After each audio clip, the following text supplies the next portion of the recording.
মনোজ্ঞ আলোচনা পরিবেশন করার জন্য সুনিবন্ধন অনুরোধ করছি।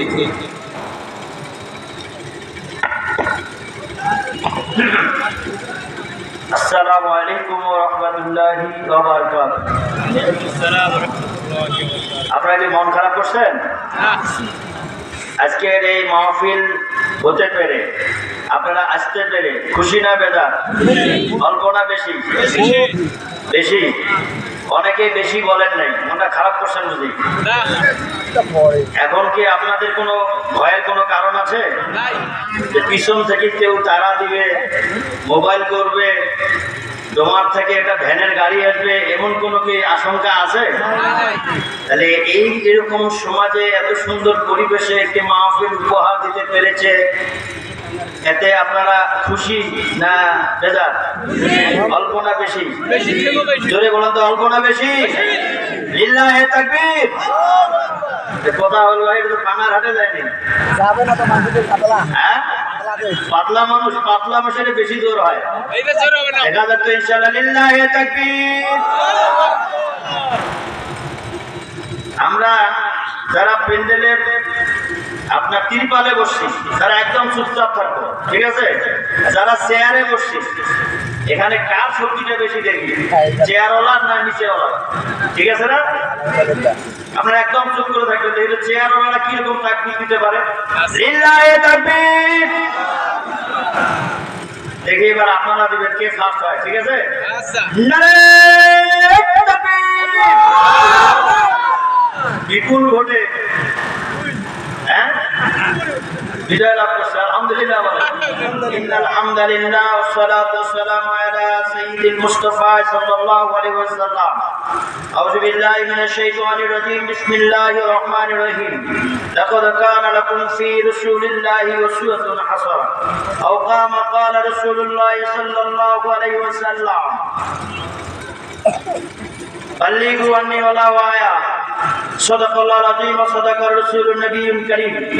সমস্ত প্রশংসা মহান রব্বুল আলামিনের জন্য, যে রব্বুল আলামিন আমাদের এই আজকের শহীদি কাফেলা মাসলুম সংগঠন, সর্ববৃহৎ সারা পৃথিবীর জনপ্রিয় সংগঠন শহীদি কাফেলা, বাংলার মাটি ও মানুষের নিবেদিত প্রাণের সংগঠন, রক্ত ঢালা সংগঠনের বাংলাদেশ জামাতে ইসলামের আয়োজনে আজকের এই সিরাত প্রোগ্রামে আজকের প্রধান অতিথি, প্রধান আলোচক, বিশেষ আলোচক, বিশেষ মেহমান এবং অত্র ইউনিয়নের সংগ্রামী সভাপতি, সেক্রেটারি, আমার প্রিয় সঞ্চালক এবং আমাদের এই বাংলার জমিনে চাঙ্গা করতে এসেছেন সুদূর দোমার থেকে কত সুন্দর একটি শিল্পী গোষ্ঠী, যারা সুন্দরভাবে, কত সুন্দরভাবে সুনীত কণ্ঠে তারা তাদের ইসলামী সঙ্গীতগুলো পরিবেশন করছেন।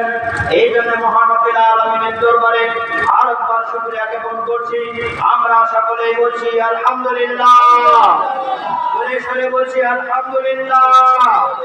প্রিয় মুসলিম ইকরাম, আপনাদের আজকের এই মঞ্চে যিনি প্রধান মেহমান এবং প্রধান আকর্ষণ, দুজনে অত্যন্ত বড় মাপের আলেম, আমাদের অন্তরের কৃতি সন্তান, যিনি সারা বাংলাদেশ কোরআনের দাওয়াত দিয়ে চুষে বেড়াচ্ছেন, একজন সুনামধন্য আলেম, যেনার আগমনে আজকে আমাদের বাংলা মধুপুর ধন্য, বলি আলহামদুলিল্লাহ। আপনারা সাক্ষী, বিগত 15-17 বছর মতান্তরে শুধু নয়, আমি তো মনে করি স্বাধীনতার পরবর্তীতে বাংলা মধুপুর ইউনিয়নের এই মঞ্চে এইরকম প্রোগ্রাম হয়েছে বলে আমার জানা নাই। কথা ঠিক কিনা বলে? মহান রব্বুল আলামিন যথা সময়ে যথা নিয়মে সারা পৃথিবীর ভিতরে কোরআনের আলোয় পৌঁছানোর ব্যবস্থা করেছেন। বাংলার এই ভূমিকে আল্লাহ পছন্দ করেছেন বলে এই বাংলা কিশোরের হাটের পাশে এই জমিনটা কোরআনের জন্য বরাদ্দ দেওয়া হয়েছে বলে বলেন আলহামদুলিল্লাহ। প্রিয় সম্মানিত মুসলিম ইকরাম, আমরা বিগত সময়ে কোরআনের কোনো মঞ্চ, কোরআনের কোনো মাহফিল করতে হলে বিভিন্ন ভাবে আমাদেরকে অনুমতি নিতে হয়। কথা ঠিক কিনা বলেন? যদি অনুমতি এক পর্যায়ে না হয়, পোস্টারে যদি ওই টেম্পু নেতাদের নাম না থাকে, ওই স্বৈরাচার নেতাদের নাম না থাকে, ওরা মাহফিলে 144 ধারা জারি করার কথা ঠিক কিনা? মহান রব্বুল আলামিন তাদেরকে ছাড় দিয়েছেন, কিন্তু ছেড়ে দেন না, এই কথা ঠিক কিনা? যারা যুগে যুগে কোরআনের এই মঞ্চকে বন্ধ করতে চায়, আল্লাহ তাআলা কোরআনের চ্যালেঞ্জ দিয়ে বলেছেন, ইউরিদুনা লিইউতিরু আল্লাহি আফওয়াহিম, যারা আল্লাহর কোরআনকে নিভে দিতে চায় তারাই শেষ হয়ে যাবে, কোরআনের জায়গায় থাকবে বলুন ইনশাআল্লাহ। সেটার প্রমাণ হলো আপনারা লক্ষ্য করে দেখতে পারবেন, মুহাম্মদুর রাসূলুল্লাহ সাল্লাল্লাহু আলাইহি ওয়াসাল্লামকে যখন আবু জেহেল, উতবা, সায়বা সকলেই মিলে যখন ষড়যন্ত্র করা শুরু করে দিল, তারা ভাবলো যে এই আব্দুল্লাহ পুত্র মুহাম্মদকে এখানে রাখা যাবে না, দেশ থেকে বের করে দিতে হবে, ইত্যাদি ভাবে তাকে বিশালভাবে হায়াতপূর্ণ করার জন্য তারা দারুণ নাদোয়ায় বিশাল একটা মিটিং ডেকেছে। আপনাদের এই ইতিহাস সকলের জানা আছে, কথা ঠিক কিনা? আবু জেহেলকে আরে উতবা, সায়বারা তারা 14টা গোত্র মিলে রাতের অন্ধকারে মিটিং করলো। দারুণ নাদোয়ার সমস্ত দরজাগুলো বন্ধ করে দেওয়া হলো। গোল মিটিং চলছে। বর্তমান তো আমরা বাংলায় দল করি, তখন ছিল গোত্র। তখন কি ছিল? জোরে বলেন। গোত্র ছিল। এক পর্যায়ে আলোচনা শুরু করে দিল। কেউ বললো আমাকে ফাঁসিতে দেওয়া হোক, কেউ বললো দেশ থেকে তাড়িয়ে দেওয়া হোক, কেউ বললো গ্রেফতার করা হোক, কেউ বললো গুম করা হোক। একজন একটা পরামর্শ দিল। কারো পরামর্শ কাজে লাগলো না। দরজা জানালা সব বন্ধ। ঠুস করে ঢুকে গেল মিস্টার ইংলিশ। কি করে? আমি বাসায় আছি, যখন তখন ঠুস করে ঢুকে যেতে পারি। আছে না নাই এরকম লোক? আমাদের আশেপাশে আছে না নাই? 37 সেকেন্ডে 75 বার আপা বলছে মোবাইলে। এমন ভয়ানক অবস্থা। মিস্টার ইংলিশ সমস্ত দরজা জানালা বন্ধ, ঠুস করে ঢুকে গিয়ে আবু জেহেলকে বলল, তোমরা কি চিন্তা বিক্রি করতেছো? বললো, সর্বনাশ, আমাদের না দরজা জানালা সব বন্ধ, আপনি কিভাবে ঢুকলেন? আপনি কে? বলছে, আপনারা আমাকে চিনবেন না, আমি হলাম মিস্টার ইংলিশ। আমি হলাম কি? Mister English. তোমরা যদি এই কোরআনকে বন্ধ করতে চাও, তোমরা যদি মুহাম্মদ সাল্লাল্লাহু আলাইহি ওয়াসাল্লামের সংগ্রামী দাওয়াত বন্ধ করতে চাও, তাহলে যে কোনো ভাবে হোক এই মুহাম্মদকে উৎখাত করো। জোরে নাউজুবিল্লাহ বলেন। প্রিয় ভাইরা আমার, রাতের অন্ধকারে দারুণ নাদোয়ায় আল্লাহ রাসূলকে ষড়যন্ত্র যখন করা শুরু করে দিলেন, পৃথিবীর কেউ জানলেন না। আল্লাহ তাআলা কোরআনুল কারীমের আয়াত নাযিল করে দিয়ে বললেন, ওয়া মা কারু মা কারাল্লাহ আল্লাহু খায়রুল মাকিরিন। সুবহানাল্লাহ বলেন। আল্লাহর নবীকে ধ্বংস করেছেন যারা, পৃথিবীর বুকে ধ্বংস হয়েছেন তারা, কথা ঠিক কিনা? 14টা গোত্র এক জায়গায় হলো, সিদ্ধান্ত নিল যেহেতু সিরাজ আলোচনা, মুহাম্মদ সাল্লাল্লাহু আলাইহি ওয়াসাল্লামকে উৎখাত করতে হবে। কিন্তু আজ পর্যন্ত মুহাম্মদ সাল্লাল্লাহু আলাইহি ওয়াসাল্লামের নাম সুনাম আছে না নাই বলেন? এখনো প্রতিটা মসজিদে মুহাম্মদুর রাসূলুল্লাহ বলা হয় কি হয় না? প্রতিটা সেকেন্ডে আল্লাহ রাসূলের নাম আছে। আপনারা মুখে হাত দিয়ে বলুন, কোন হিন্দু ভাইয়ের ছেলের নাম কি আবু জেহেল রাখছে? আমাদের বাংলার হাতে কেউ কি আবু জেহেল আছে? উতবা, সায়বা আছে, ফেরাউন আছে, নমরুদ আছে? নাই। যে তদানীন্তন সময়ের আবু জেহেলের লোকেরা আমার রাসূলকে যেমন উৎখাত করতে চেয়েছিল, ঠিক তদ্রূপভাবে সেই সময় 14 গোত্র মিলে যে ষড়যন্ত্র করেছিল, এই ইসলামী আন্দোলন বাংলাদেশ জামাতে ইসলামকে 1 আগস্টে কোরআনকে উৎখাত করার জন্য 14 দল মিলে সেই সময়কার আবু জেহেলের ভাতিজি রাতের অন্ধকারে বৈঠক করে বাংলাদেশ জামাতে ইসলামকে নিষিদ্ধ করার পায় তারা করবে, কথা ঠিক কিনা? ওখানে আবু জেহেল দরজা বন্ধ করে 14টা গোত্র নিয়ে মুহাম্মদ সাল্লাল্লাহু আলাইহি ওয়াসাল্লাম উৎখাত করবে যে ষড়যন্ত্র করেছিল, তার ভাতিজি, তার নাতিনি রাতের অন্ধকারে 1 আগস্টে আর কিছু দেখলো না। যারা গুলি করলো তাদেরকে দেখলো না, যারা মানুষকে খুন করলো তাদেরকে দেখলো না। দেখতে পেল শিবির এবং জামাতকে তারা ষড়যন্ত্র করলো, 14 দলের নেতাদেরকে রাতের অন্ধকারে ডাকালো। কথা ঠিক কিনা? ডাকে নেই পয়লা আগস্টে? ওখানে আবু জেহেল যাচ্ছে দারুন নাদওয়ার মিটিং করেছে, তার ভাতিজি গণভবনে ডেকে 14 দলকে 14 নেতাকে ডেকে বলছে কি করা যায়। ইতিমধ্যে মিস্টার ইবলিস যেমন দারুন নাদওয়ায় ঢুকে গিয়েছে, ঠিক তেমনি ভারতের একজন ইবলিস পাক্করি রাষ্ট্রকে ঢুকে বলছে কি করছেন আপনারা? তো সর্বনাশ, অন্যান্য রাষ্ট্র যুদ্ধরত রাতের বেলা বাড়ি থেকে বের হয় না, আপনি কিভাবে ঢুকলেন আমাদের এখানে? আমাদের এই সমাবেশে আপনি কিভাবে ঢুকলেন? দেখুন, আবু জেহেলের ভিতরে শয়তান ঢুকছিল, আবু জেহেল ভিতরে সর্বনাশ, আপনি কেমনে ঢুকলেন?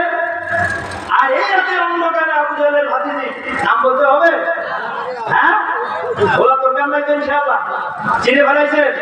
সব কথা সব জায়গায় বলা नहीं যায়, কিছু কথা ইশারায় বুঝে নিতে হয়।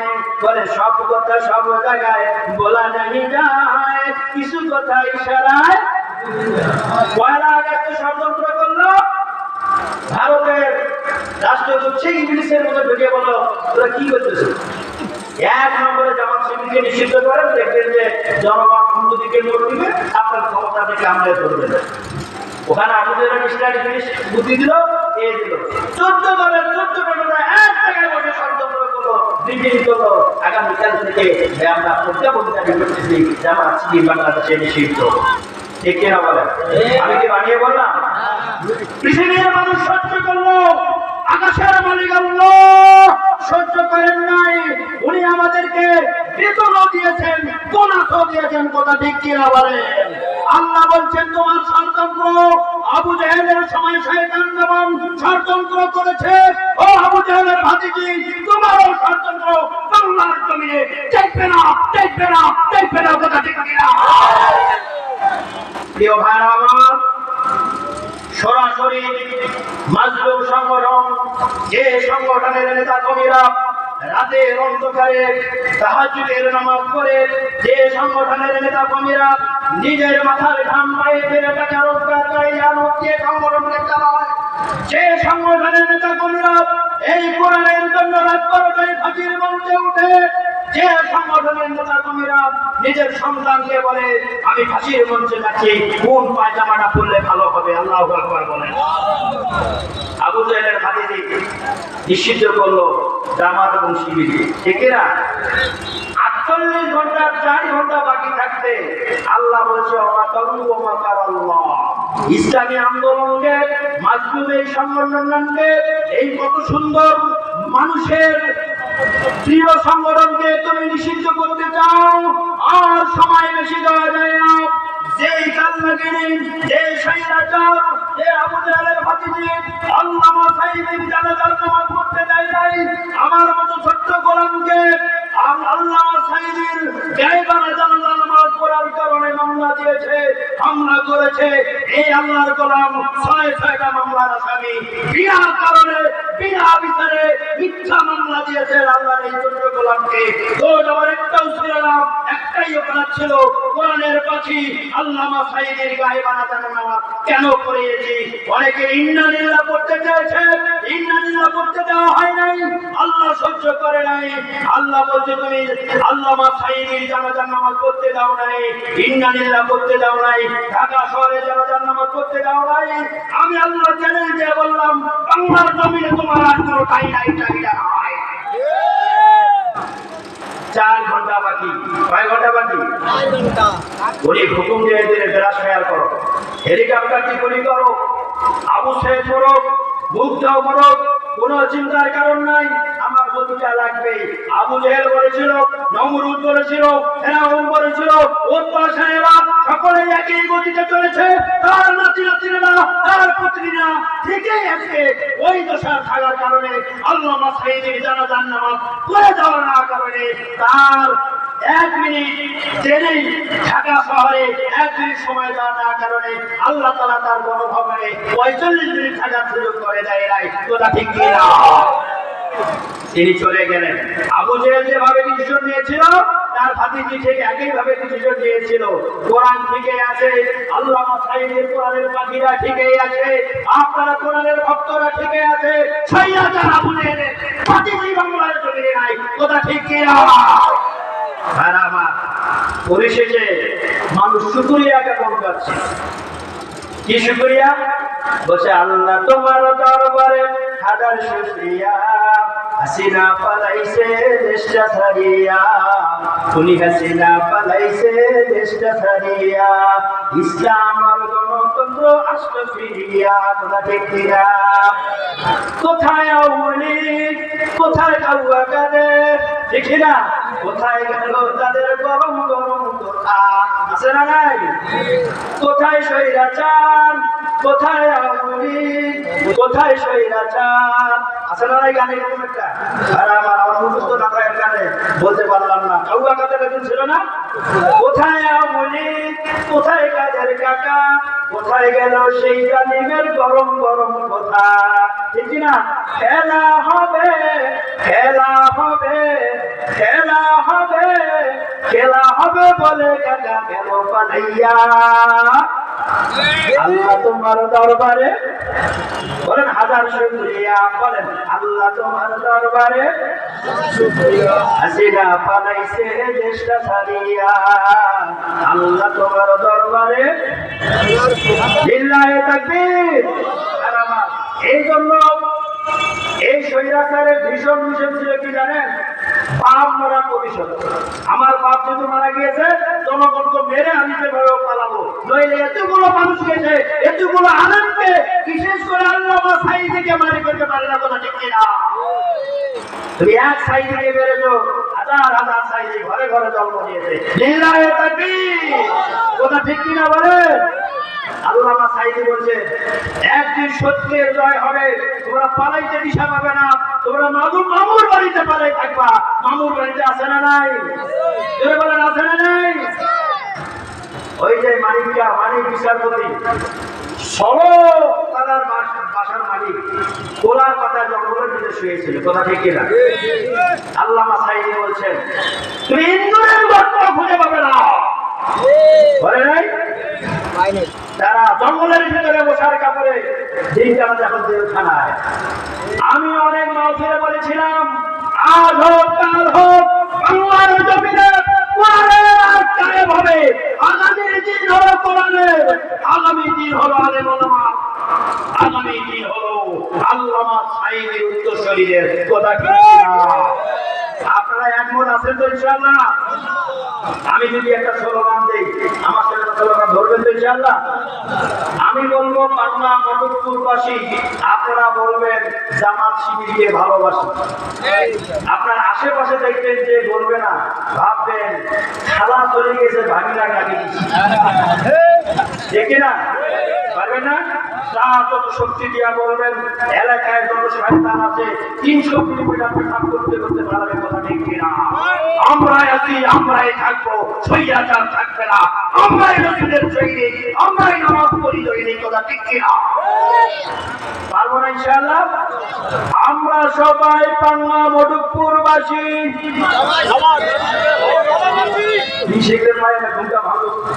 আমরা সবাই পান্নার হাটবাসী, আমরা সবাই কুমার ডিল্লাবাসী, জামাত শিবিরকে ভালোবাসি। এখন তাদের উত্তরসূরিরা আরো কিছু বাইর হয়েছে। আমরা বলতে চাই এক স্বৈরাচারকে রক্ত দিয়ে, জীবন দিয়ে, পরিমাণা দিয়ে পাঠিয়েছি, আর কোন স্বৈরাচারকে বাংলার জমিনে আশ্রয় দিতে চাই না, কথা ঠিক কিনা? 16 বছর ধরে রাখে আছেন তো, মানুষকে হুমকি দিয়ে দিচ্ছেন, পায়তারা করছেন।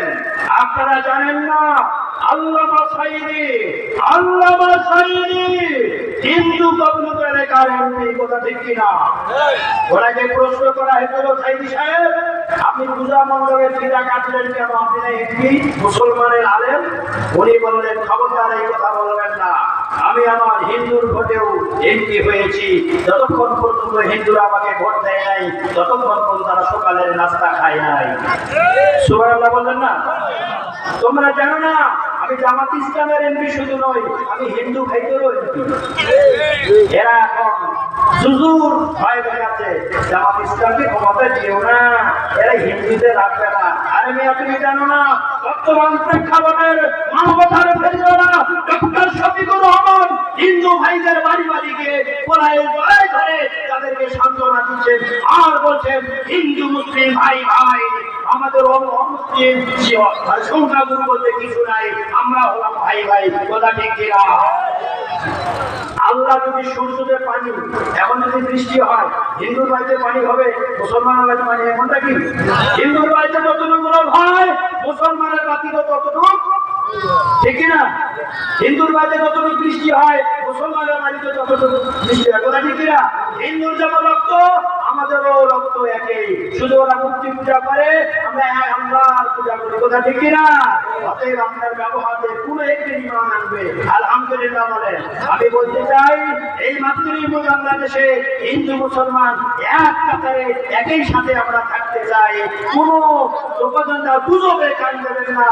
হিন্দুরা বর্তমান বাংলার প্রেক্ষাপটে আমরা ইসলাম কোরআন যদি আপনার ক্ষমতায় যায় হিন্দু ভাইরা মায়ের কোলে ঘুমাবে। কথা ঠিক কিনা? আগামী দিন হবে কোরআনের, আগামী দিন হবে আলেম ওলামার। আমার ডিপ্লোমাসি বলে যেতে চাই 1971 সাল থেকে নিয়ে আজ পর্যন্ত অনেক দল দেখিয়েছেন, অনেক মত দেখিয়েছেন, অনেক লাঙ্গল দেখেছেন, অনেক নৌকা দেখেছেন, অনেক অনেক কিছু দেখেছেন। এবার আপনারা জানি আল্লাহকে দেখিয়ে দেন, দেখবেন আল্লাহ আইন শাসকের শাসন কেমন হয়। কথা ঠিক কিনা? আমরা রাজি আছি তো ইনশাআল্লাহ? ইল্লাহে তাকবীর, আল কোরআনের আলো, আল হাদিসের আলো, আমরা সবাই তোমার বাসী। এই জন্য আমি সর্বশেষ কথা বলতে চাই, খুনি হাসিনা স্বৈরাচাররা সর্বশেষ আমাদের পিছনে লাগাইতে গিয়ে তারা নিজে থাকে না থাকতে